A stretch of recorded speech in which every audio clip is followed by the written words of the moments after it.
The most dangerous thing in the world isn't a gun, isn't a death squad, it isn't even an atomic bomb. It's the grandparent to war and the parent to story.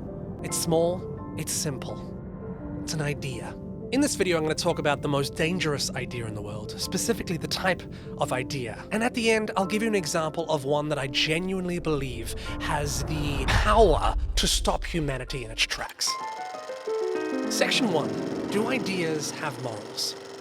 There is no part of me that's suggesting that ideas themselves are bad. Throughout history, ideas are what pushes humanity forward. Let's just think of the ancient Greeks and democracy. Let's think of scientific developments, the idea that the Earth is round brought by Copernicus and Galileo, which changes the whole way that humanity develops. But what's interesting about an idea is that it lives on much longer than the person who thought it. Let's go through Charles Darwin's theory of evolution, for example. This theory, first published in 1859, the survival of the fittest, it filled all the gaps in our history. This idea gave such a wonderful solution and answer to a lot of questions, right? And it held up over time and it really pushed us forward. But the theory of evolution also was used for a range of different things. One thing that it was used for was scientific racism. So 19th century scientists used Darwin's theory to say, well, you know what? White superiority.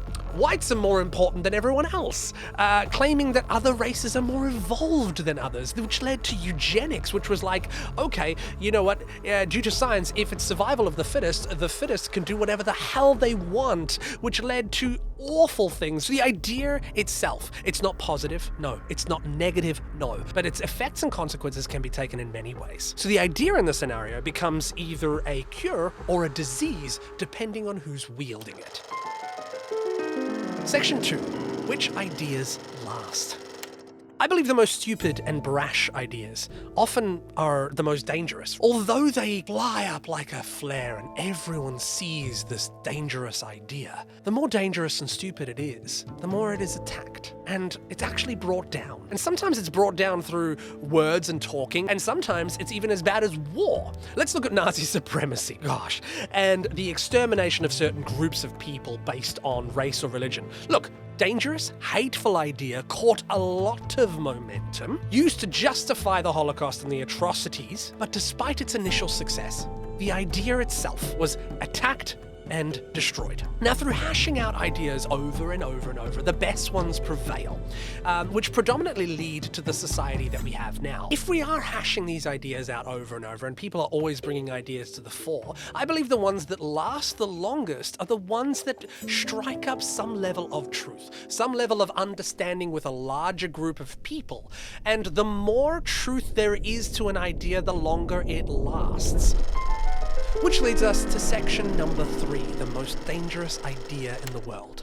So if you followed along so far, we've learned that ideas, they can be good or bad depending on who is wielding them. And in section 2, we talk about how ideas last. The most dangerous ideas in the world are the ones that have a large amount of truth or a large amount of sense of, oh, this is something that I feel, but then it also has someone wielding it for personal gain or for just wanting to see the world burn. So there was a whole lot of misinformation that came out of World War II when we came into the advertising area, and because everyone was so very fixed on their TVs to see truth, when ads came out, people could say, oh, smoking, it's all good for you.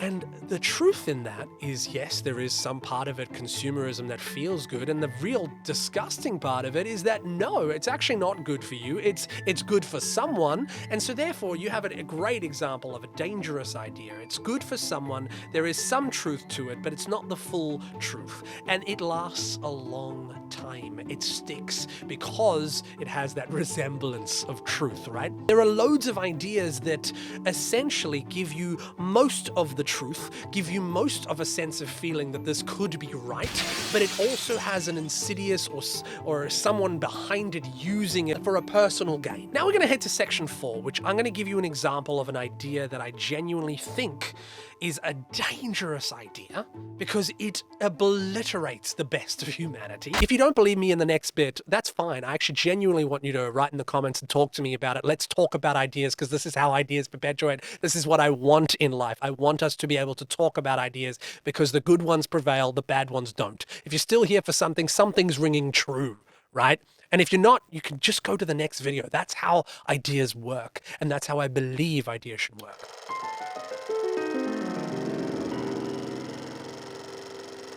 But my example, section 4, and this dangerous idea right now, it's the idea that humanity is a virus and humanity is in itself awful. So this idea catches on like wildfire because it is part true. There is real bad to humanity, right? But it completely negates the fact that there is real good. But we'll talk about that in a second. So this idea has transformed my generation. I have seen people around me, family members, friends, people that I admire, change based on this idea that we are like a cancer. Now, what this does, the unintended consequence of this idea, is that it makes peers of mine not want to have kids.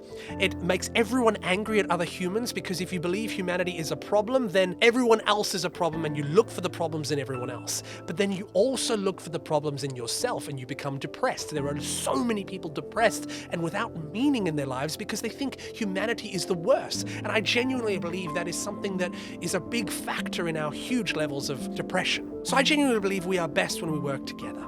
We are genuinely best when we aren't fighting.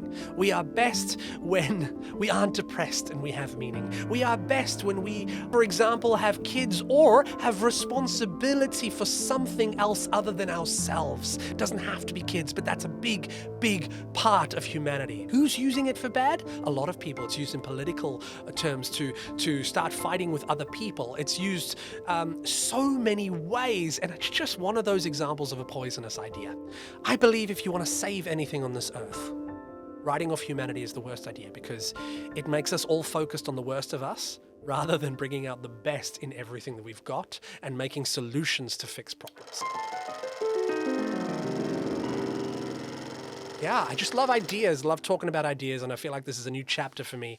And I'd love to see what you think about all of it. I've got daily shorts coming out, so if you want to see more of me sharing things that matter, make sure you subscribe. My name's Alessandro. See you next time for more YouTube videos about ideas, stories, and whatever the hell else I think matters. Thanks, guys.